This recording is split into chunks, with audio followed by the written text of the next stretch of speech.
tell you what to do. You got to talk to the workers in the shop with you. You got to build you a union, got to make it strong. But if you all stick together, boys, 'twon't be long. You get shorter hours, better working conditions, vacations with pay, take your kids to the seashore. It ain't quite this simple, so I better explain just why you got to ride on the union train. 'Cause if you wait for the boss to raise your pay, we'll all be a-waitin' till Judgment Day. We'll all be buried, gone to heaven. St. Peter will be the straw boss then. Now, you know you're underpaid, but the boss says you ain't. He speeds up the work till you're about to faint. You may be down and out, but you ain't beaten. You can pass out a leaflet and call a meeting, talk it over. Speak your mind. El sindicato de techeros, impermeabilizadores y trabajadores aliados está orgulloso de presentarles una de las fases más excitantes de la historia americana, la historia de los sindicatos americanos por la lucha de salarios justos, lugares de trabajo más seguros, libertad de voz, libertad de organizarse y el derecho de la gente trabajadora para sentirse orgulloso de sus contribuciones a esta gran nación. En los tiempos coloniales, la mayoría de los trabajadores vinieron a este país como sirvientes contratados y tenían que trabajar por más de 7 años para conseguir su libertad. Muchas compañías multinacionales como la London Company, Hudson Bay y la Massachusetts Bay los contrataban.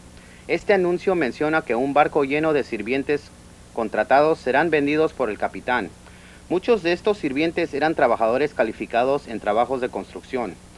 Es estimado que un 75% de los primeros pobladores que vinieron a América vinieron de esta forma. Estos trabajadores eran realmente esclavos blancos con muy pocos derechos. A principios de la historia americana, la necesidad en gran parte era por trabajadores campesinos, puesto que el 96% de la población antes de 1776 vivía en zonas rurales y solo el 40% vivía en ciudades. En esos tiempos, una ciudad era definida por 15,000 personas o más. Las compañías pronto se sintieron descontentas con el uso de sirvientes blancos, que huían después de unos pocos años. Así fue como el sistema de esclavitud negra surgió. En 1776, 1 de cada 4 trabajadores era un esclavo negro, el cual se podría reproducir y vender. Muchos trabajadores negros eran gente calificada en trabajos de construcción como carpintería, albañilería y herrería. El trabajo hermoso de herrería de Nueva Orleans y las haciendas por todo el sur son ejemplos de sus habilidades. Ambos sirvientes blancos y esclavos negros frecuentemente huían. Este aviso muestra una recompensa por 2 fugitivos blancos. Este tipo de trato que se les dio a los trabajadores americanos por parte de los comerciantes británicos los hizo formar una revolución. En el local del sindicato de carpinteros, los líderes revolucionarios firmaron la Declaración de la Independencia. Ahora, el local de los carpinteros es llamado el Salón de la Independencia. Los trabajadores americanos boicotearon y se rebelaron en contra de los británicos y sus productos manufacturados. Ellos formaron una unión de 13 de las 18 colonias británicas del Nuevo Mundo. Los pioneros de la libertad fueron obreros, artesanos, mecánicos y pequeños comerciantes quienes se negaron a trabajar por los salarios bajos y se negaron a pagar precios altos por productos británicos. Pero después del idealismo de la Revolución Americana y la promesa de un nivel más alto de vida, el Congreso promovió los derechos de la propiedad en vez de los derechos humanos. El gobierno promovió la construcción de las fábricas como la Lower Mills, por medio de bajos impuestos y una legislación especial para los comerciantes. Después de 1820, una gran cantidad de inmigrantes llegaron de Irlanda, Alemania y Escandinavia. Para 1854, cerca de 500,000 de irlandeses habían llegado. Muchos murieron de cólera, malaria y accidentes industriales en la construcción de los canales Erie, Illinois y Michigan. Y sin embargo, los trabajadores irlandeses fueron discriminados a través de todo el país. Los anuncios de los periódicos finalizaban con la frase "Irlandeses no necesitan aplicar" o simplemente NINA. En 1852, un científico publicó una teoría acerca de las características físicas de la raza irlandesa. Él dijo que ellos tenían las frentes altas, bolsas debajo de los ojos, narices pequeñas, los labios superiores largos y barbillas débiles. Él los comparó como una cierta raza de perros. Él dijo que como a los perros, a ellos les gustaba pelear, formar manadas y formar sindicatos, y que ellos tenían cerebros pequeños que solo les servía para excavar zanjas. La fábrica McCormick Reaper, mostrada aquí, proveyó uno de los primeros equipos automáticos para aliviar la falta de mano de obra en las granjas y para permitir que más trabajadores fueran a la ciudad. Pronto las ciudades se desarrollaron reemplazando los campos de grano y algodón y convirtiéndose en viviendas para más americanos. Trabajadores técnicos se movieron a las ciudades y fueron forzados a vivir en barrios. Los trabajadores técnicos recibieron salarios miserables, les negaron participación política y algunas veces la libertad de la religión básica. Los trabajadores sufrieron el pánico de 1837 y la depresión de 1859. Los patrones les decían que tenían que pagarles sueldos miserables porque tenían que competir con la mano de obra de los esclavos del sur. Es cuando los trabajadores se dedicaron a la abolición de la esclavitud. Cuando Johnny dejó los campos y las fábricas en 1860 para pelear en la guerra civil, él creía que no solo acabaría con la esclavitud, pero cuando la lucha terminara y los esclavos fueran libres, su sueldo se mejoraría. Durante la guerra civil, comerciantes corruptos se movieron a Washington, D.C. Ellos sobornaron a congresistas y senadores para pasar tarifas altas en productos extranjeros y por consiguiente para que ellos pudieran subir sus precios de sus productos y tener más ganancias. Una ley de contrato laboral fue adaptada para permitir que más trabajadores extranjeros entren a este país. Cuando Yanni regresó de la guerra, encontró que trabajadores extranjeros lo habían reemplazado, que su esposa e hijos eran empleados por solo 5 centavos la hora, y que ningún patrón le pagaría los 15 centavos por hora que él recibió antes de la guerra. Pero sin embargo, el costo de vida había aumentado un 25%. La falta de mano de obra ya no existía. Trabajadores comenzaron a organizarse en grandes números, formando organizaciones tales como Knights of Labor. Patrones intentaron evitar la organización de trabajadores, manipulando trabajadores blancos en contra de negros, jóvenes en contra de viejos, mujeres en contra de hombres y trabajadores calificados en contra de trabajadores no calificados.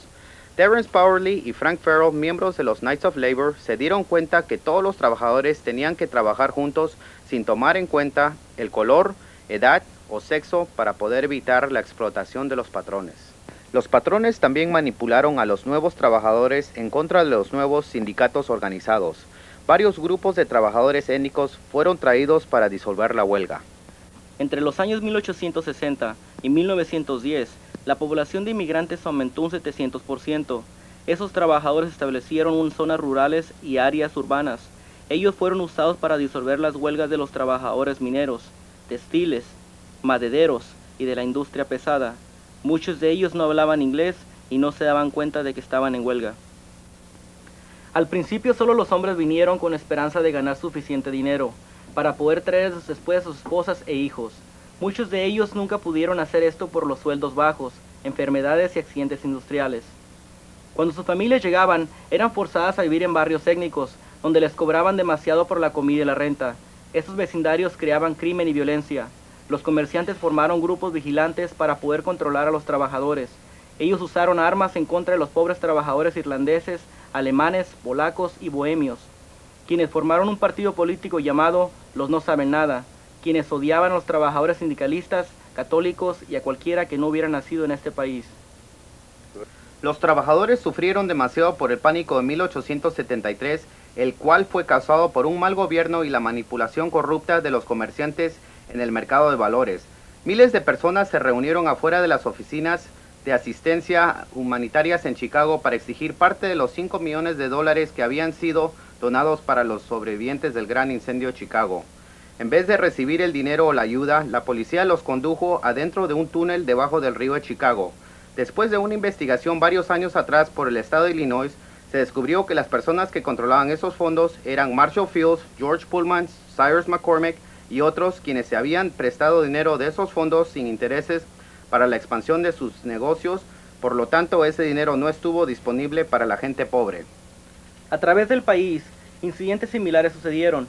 Trabajadores comenzaron a organizar partidos políticos de gente trabajadora. Ellos formaron coaliciones campesinas con grupos tales como el Grange, quienes querían cambios políticos y sociales por medio de votaciones, boicoteos y huelgas. Sin embargo, los comicios, la falta de boleta secreta y los días largos de trabajo hicieron imposible para muchos trabajadores poder votar. Para el verano de 1877, los trabajadores estaban disgustados con un corte tras otro de salario. Es cuando sucedió el gran levantamiento de 1877. que es lo más cercano que este país ha visto a una revolución trabajadora. Hombres y niños fueron de un lugar de trabajo a otro, diciéndole a los trabajadores que paren labores y se nieguen a trabajar hasta que algunos cambios básicos se hayan hecho en el sistema. Pero pronto se dieron cuenta que la policía y la Guardia Nacional fueron usados en contra de ellos, en cualquier cosa que ellos trataron de hacer.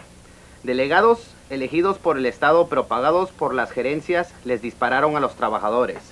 El presidente de la compañía ferrocarrilera Pensilvania, Thomas Scott, dijo: Dales la dieta del rifle por unos días y a ver cómo les gusta esta clase de pan. Cuando el Sindicato de Trabajadores Muebleros Alemanes mantuvo su junta regular en julio de 1877, en el segundo piso de Turner Hall en Chicago, la junta fue invadida por la policía sin ninguna razón. Mataron a un trabajador e hirieron a varios. El sindicato demandó por violaciones de los derechos constitucionales de libertad de asamblea y la policía fue encontrada culpable, pero el único castigo en contra de ellos fue $1 de multa por 3 policías. Tales ejemplos de injusticia hizo que muchos trabajadores se desanimaran con el proceso democrático. Charles Durkee, el rey de los tranvías de Chicago, controlaba la compañía de gas y electricidad.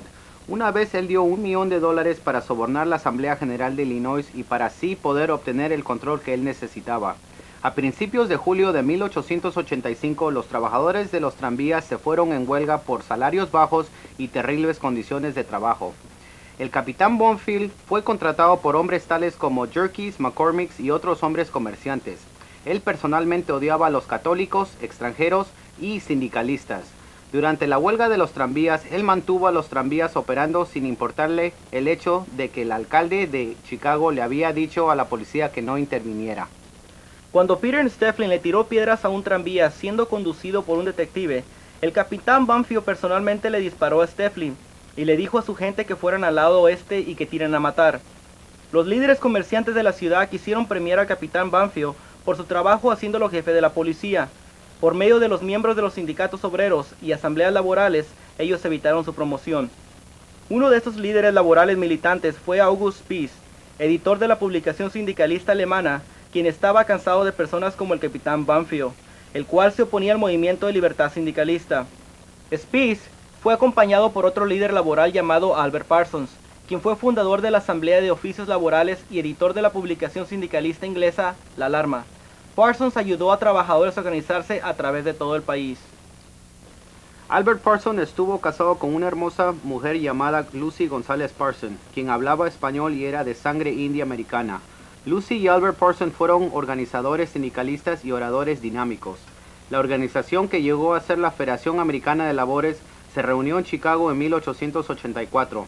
Esta organización aprobó una resolución pidiendo a todos los trabajadores en América que hicieran una huelga empezando el 1 de mayo de 1886 para exigir 8 horas por día. Lucy y Albert Parsons, junto con August Spies, ayudaron a organizar la demostración más grande del país.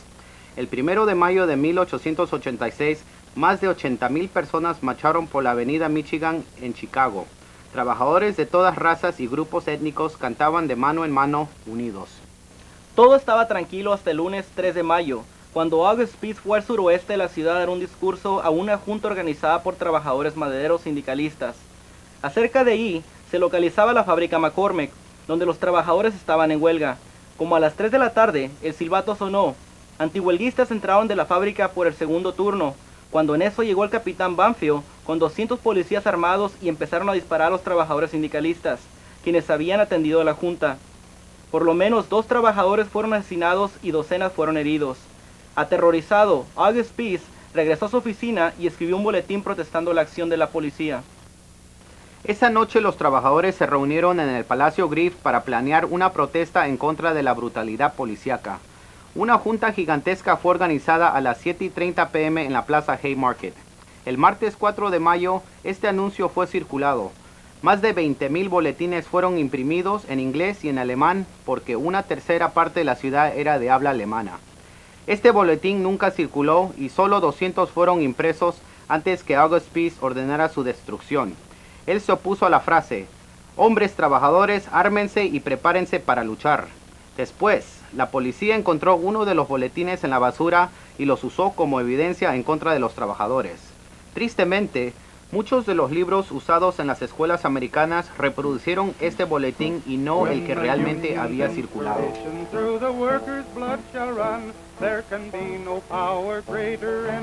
Ese es el mapa de la Plaza Haymarket. Fácilmente podría acomodar 20,000 personas en la tarde después de que las carretas de alfalfa se habían ido. Pero esta junta fue un fracaso, porque solo 2,500 personas se presentaron. Como para las 7:30 p.m., ninguno de los oradores había llegado. Cuando August Spies llegó a las 8 p.m., él encontró de que la gente estaba yéndose disgustada. Algo tenía que hacerse. A las 8:30 p.m., Spies se subió a una carreta y comenzó a hablar.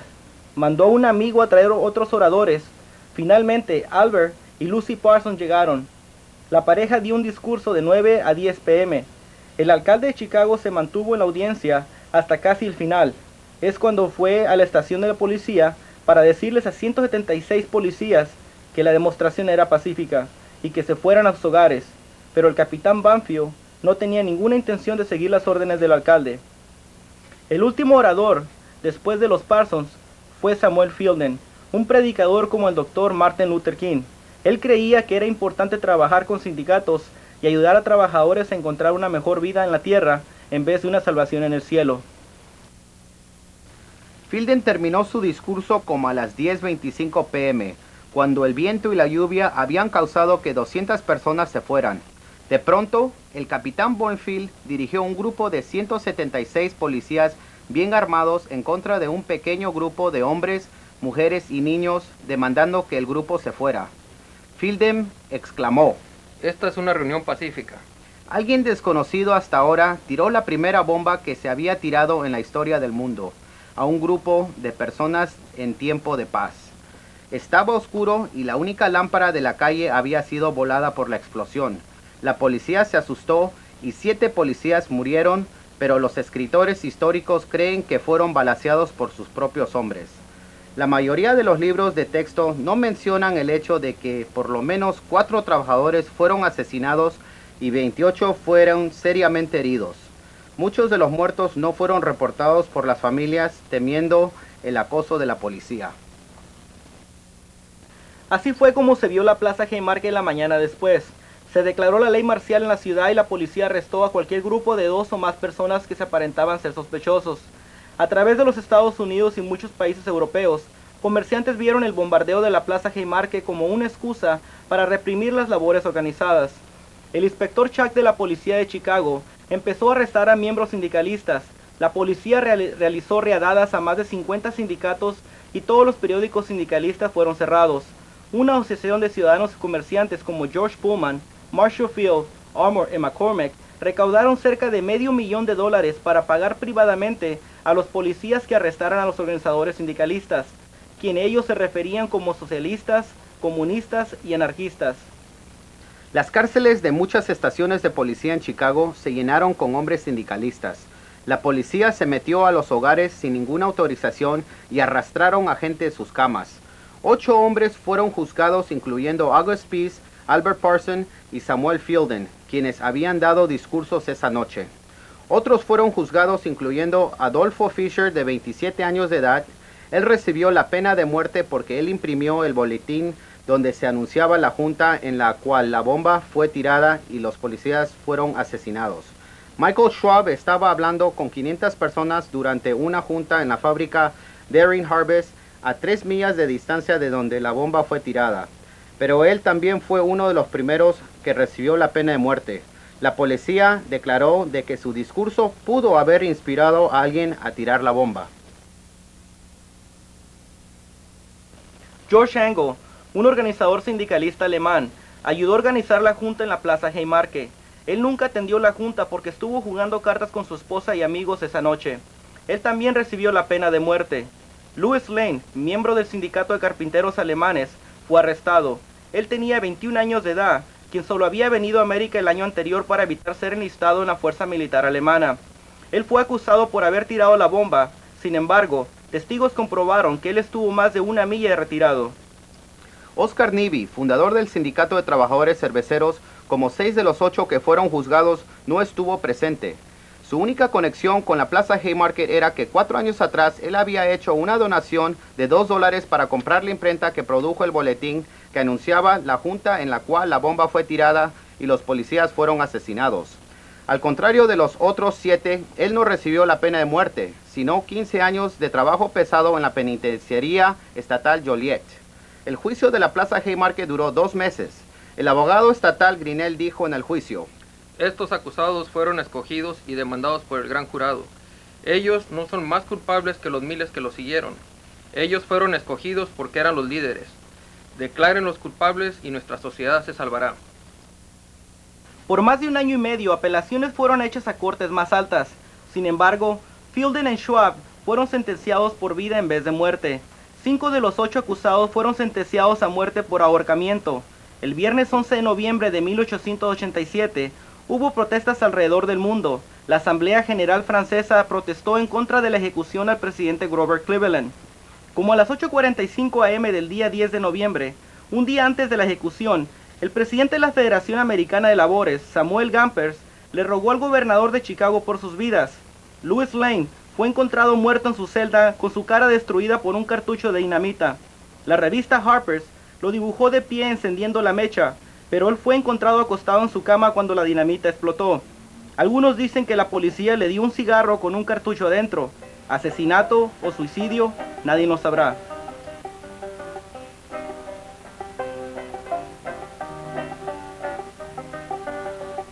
El día siguiente, 11 de noviembre, es conocido alrededor del mundo como el Viernes Negro.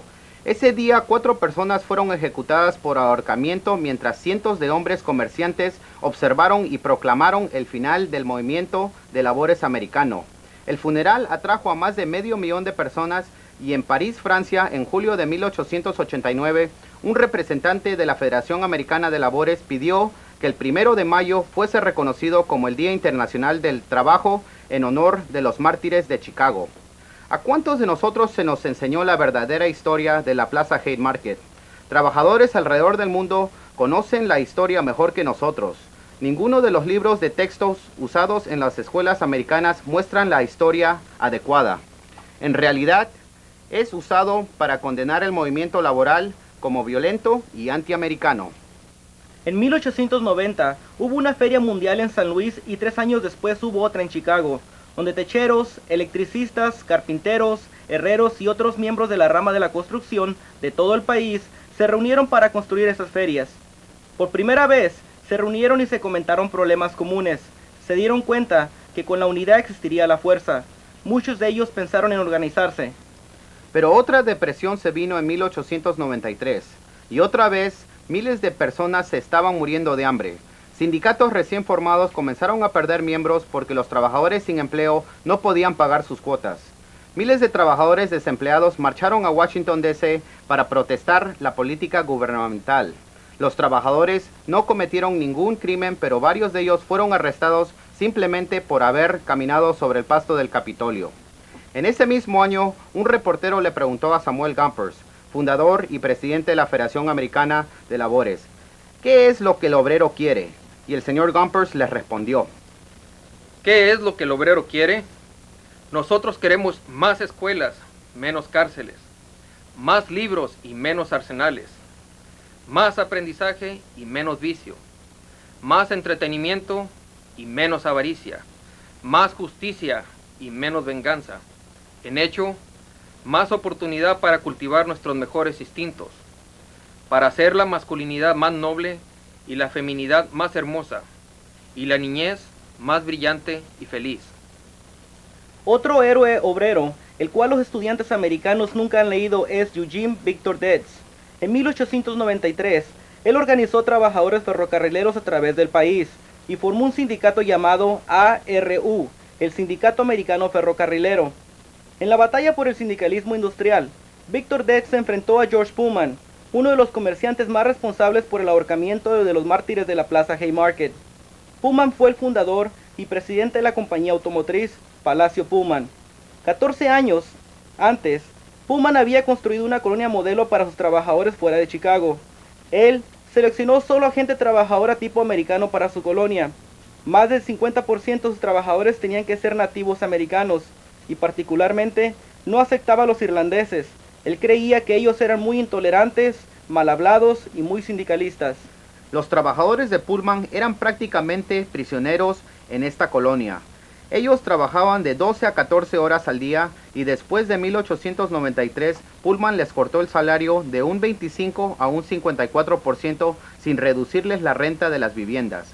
En 1894 ellos se aliaron al sindicato de Eugene Victor Debs y se fueron en huelga. La compañía también controlaba la iglesia. El primer domingo después de la huelga, el reverendo Ogle de la iglesia de Pullman le dijo a su congregación que George Pullman se encontraba un poquito más abajo de Los Ángeles. Esto fue demasiado. Se marcharon. Primero los 5,000 trabajadores de la colonia Pullman y después los trabajadores ferrocarrileros de toda la nación. Pero George Pullman, como Rockefeller y Carnegie, tenían amigos poderosos en Washington, D.C.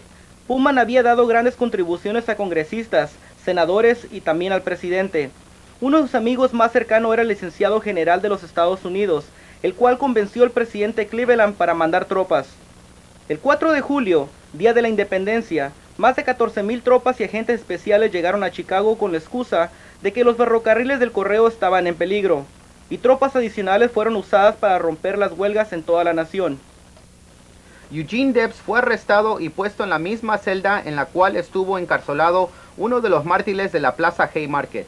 Mas sin embargo, su juicio fue manipulado y aunque el jurado lo hubiera encontrado inocente, el juez declaró el juicio nulo y sentenció a Eugene Debs a 6 meses en la cárcel de Woodstock, Illinois. El juez temía que los trabajadores de Chicago tumbaran la cárcel del condado de Cooks, dejándolo libre. Cuando la sentencia de Eugene Debs se cumplió, cientos de líderes obreros fueron a Woodstock para recibirlo. Un tren especial lo trajo a Chicago donde 500,000 de personas fueron a recibirlo. Debs dio su famoso discurso de la libertad, en el cual no solo pedía a los trabajadores que se unieran a los sindicatos, sino que se volvieran al sistema político para cambiar las leyes injustas. Arrestado de nuevo después de la Primera Guerra Mundial, Debs se lanzó como candidato a la presidencia de los Estados Unidos.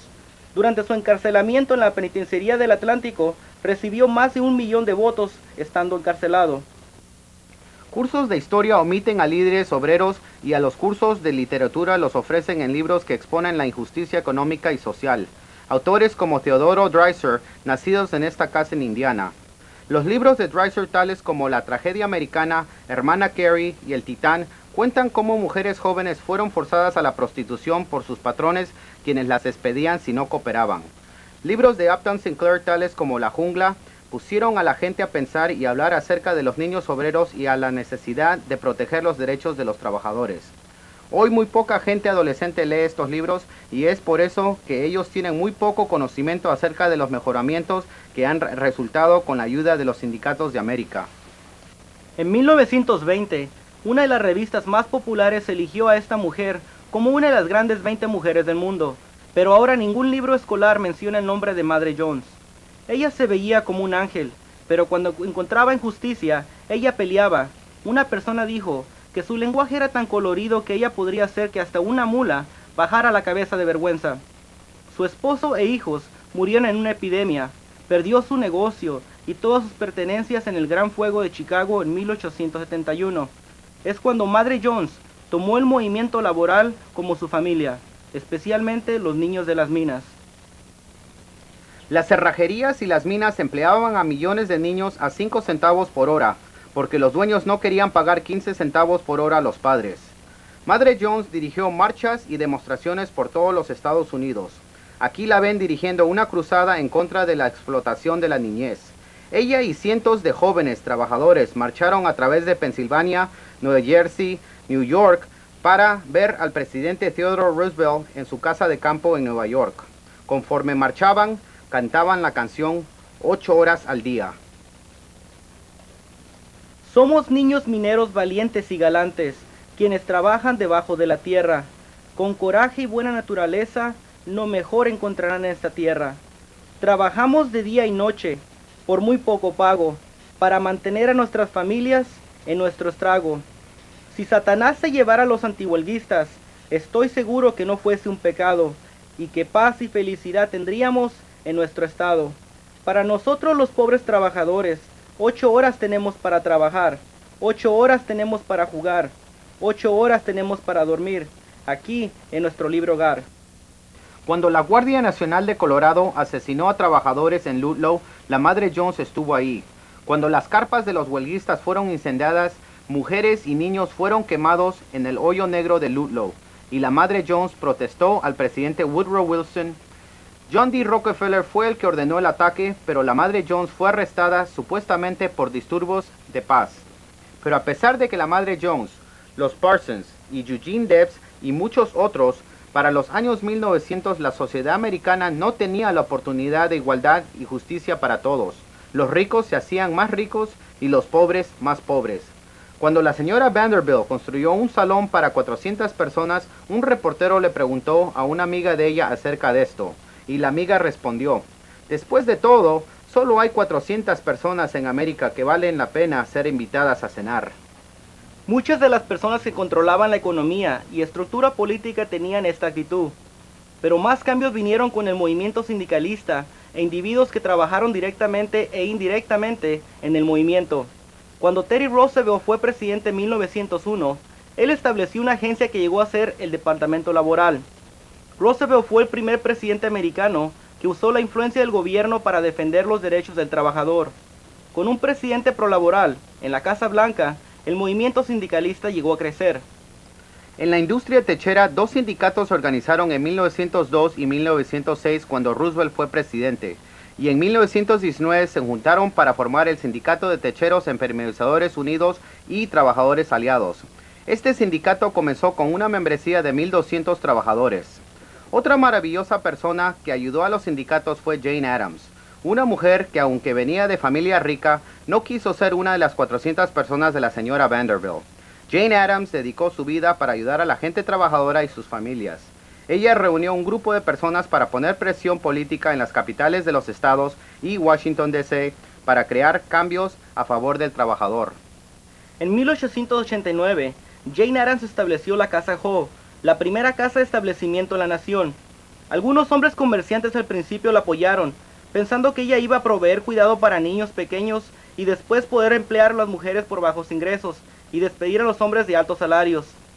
Después se dieron cuenta que Jane Addams tenía diferentes planes. Ella aconsejó a hombres y mujeres para que se unieran a sindicatos y pelearan por altos salarios. Jane Addams estaba horrorizada de ver a niños durmiendo en las calles porque no tenían viviendas, sus padres no tenían empleo y la unidad familiar había sido destruida. La Casa Hall fue un sitio donde los trabajadores de las maquiladoras, zapateros y trabajadores restauranteros y muchos otros se reunieron. Muchos libros de texto muestran a Jane Addams leyendo historias a niños, pero ella no hubiese ganado el premio Nobel de 1931 si eso fuese lo único que ella hizo. Jane Addams y otras residentes de la Casa Hall fueron los fundadores de la Liga de Mujeres Sindicalistas, quienes pelearon por leyes laborales de niños y salarios mínimos. Ellas marcharon por las calles, protestaron en huelgas y muchas de ellas fueron atacadas por la policía. Florence Kelly, quien había sido una inspectora estatal, fue residente de la Casa Hall. Ella hizo investigaciones, escribió reportes y peleó por leyes laborales a favor de la niñez. Ella conocía las condiciones de trabajo en las fábricas y ella sabía cuántos niños se habían accidentado con las máquinas peligrosas. La Casa Hall estuvo trabajando conjuntamente con la Federación Laboral Americana, la cual estuvo ejerciendo presión en contra de la labor de niños desde 1888.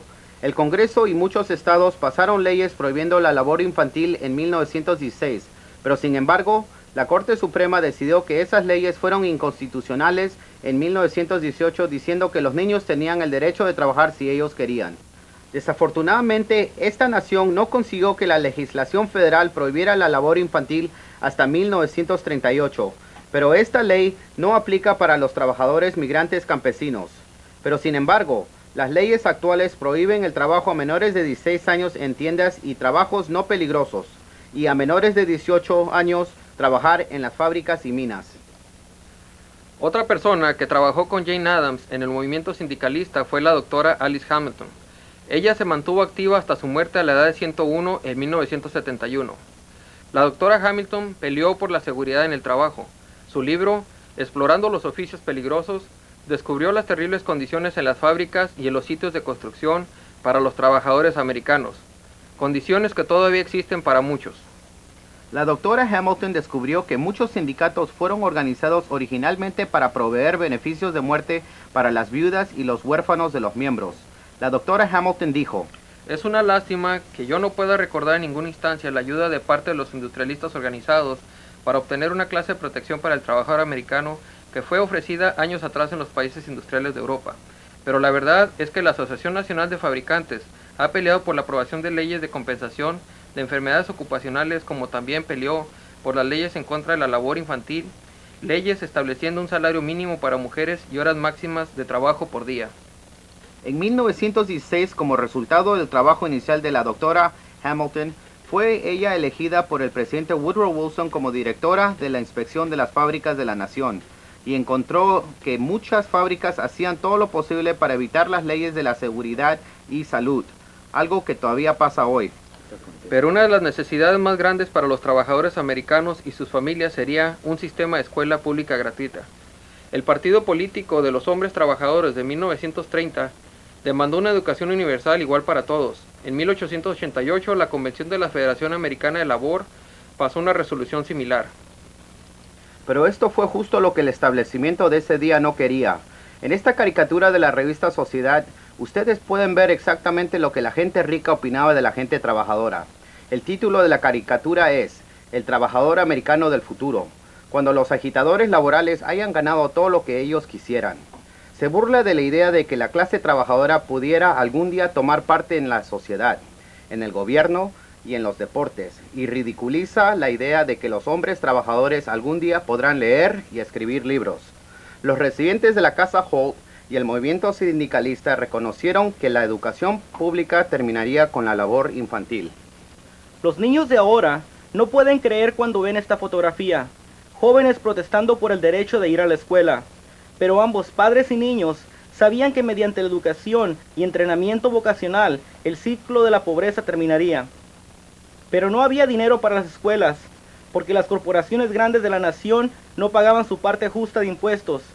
Es imposible creer que un hombre como George Pullman tenía una propiedad valuada de $10 millones y estaba asesorada por principios de impuestos por el valor solamente de $15,000. Y algunas de las compañías grandes no pagaban ningún impuesto. En 1896, Jane Addams y los sindicatos llevaron esta injusticia a corte y ganaron. El Acta Smith-Hughes fue aprobado en 1916 con la ayuda del movimiento sindicalista. Esta ley crearía escuelas para proveer educación vocacional para esos jóvenes que desearían desarrollar sus habilidades. Esto formaría el establecimiento de programas de aprendizaje dirigidos conjuntamente con la ayuda de ambos trabajadores y patrones, tales como esos que han operado en este edificio por muchos años. Sin embargo, este periodo fue conocido como la era progresiva y muchas nuevas leyes laborales fueron aprobadas. Todavía el trabajador era una víctima de la injusticia. Este es Joe Hill, quien fue ejecutado por cargos falsos en Utah en noviembre de 1915. Su único crimen fue ser un organizador sindicalista y escritor de música. Sus últimas palabras fueron: no lamenten, organicen.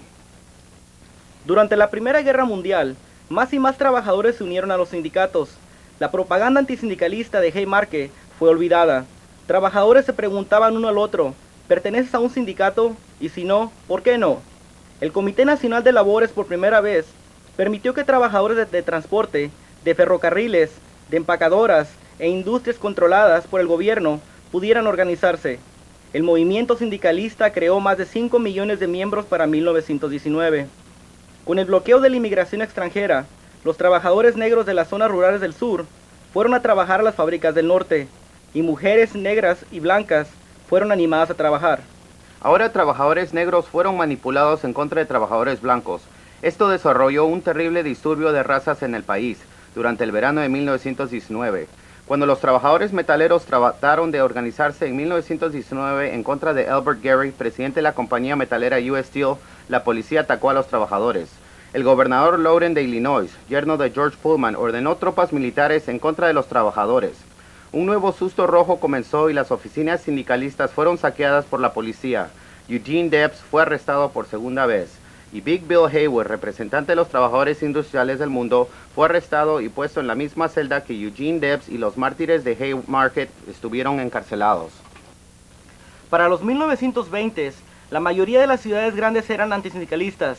La membresía sindicalista bajó de 5 millones en 1919 a 2 millones y medio para 1929. El juez Landis emitió la decisión Landis, la cual invalidaba contratos sindicalistas, bajándoles el sueldo a los trabajadores, especialmente a los trabajadores de oficios de construcción. Después, hombres comerciantes lo premiaron haciéndolo comisionado nacional de béisbol. En 1925, el techero Journeyman reportó que el sueldo más alto pagado a un techero era de unos 50 por hora en Atlantic City, y el más bajo era de 70 centavos por hora en Champaign, Illinois. Pero con la depresión, la administración del presidente Roosevelt y el reconocimiento por medio de las nuevas leyes y los derechos laborales, el poder laboral creció a 15 millones para 1939. Aún hasta en esos días de crecimiento, la policía fue usada nuevamente en la huelga de la compañía metalera Republic Steel en 1937. Trabajadores negros, blancos, morenos, judíos, cristianos, católicos, protestantes y otros diferentes grupos étnicos fueron disparados en la espalda con pistolas proveídas por el presidente de la compañía Republic Steel, Tom Gritler. Con la llegada de la Segunda Guerra Mundial, el sindicato de techeros y el movimiento americano laboral se dedicaron a ganar la guerra. Miembros sindicalistas sirvieron en las Fuerzas Armadas y construyeron bases y viviendas militares. Después de la guerra, la construcción aumentó y para 1978 la membresía del sindicato de techeros llegó a 28,000 miembros, pero había aproximadamente más de 100,000 posibles miembros para ser organizados.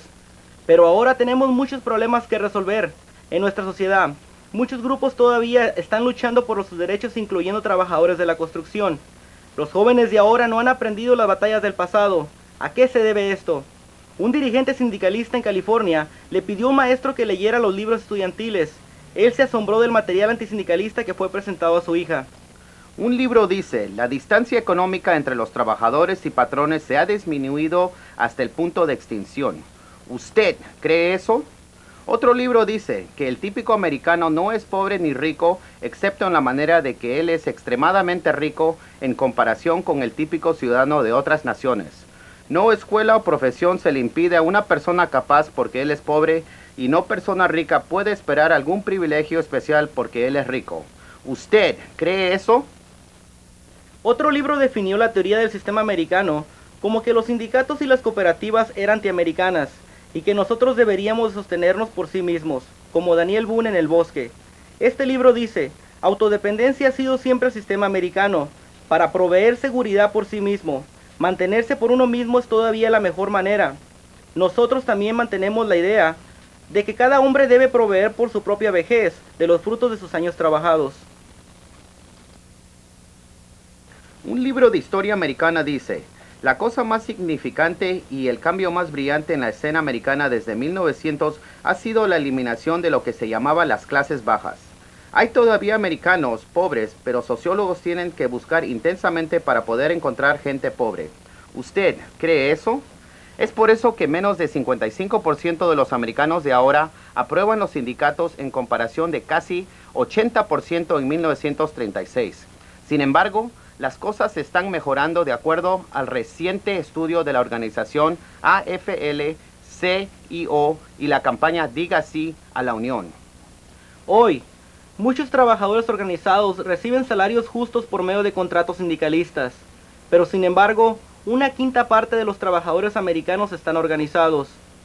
Actualmente, muchos trabajadores tienen el derecho de irse a huelga, y por ley no pueden ser atacados por la policía si la protesta es pacífica. Pero durante los últimos años muchos sindicatos han desaparecido, por ejemplo, PATCO, y muchos otros sindicatos han luchado para proteger sus derechos. En muchos estados, maestros, campesinos, trabajadores municipales y trabajadores médicos todavía siguen luchando por el derecho básico de organizarse. Necesitamos un movimiento laboral fuerte, si es que vamos a resolver nuestros problemas nacionales de una manera pacífica.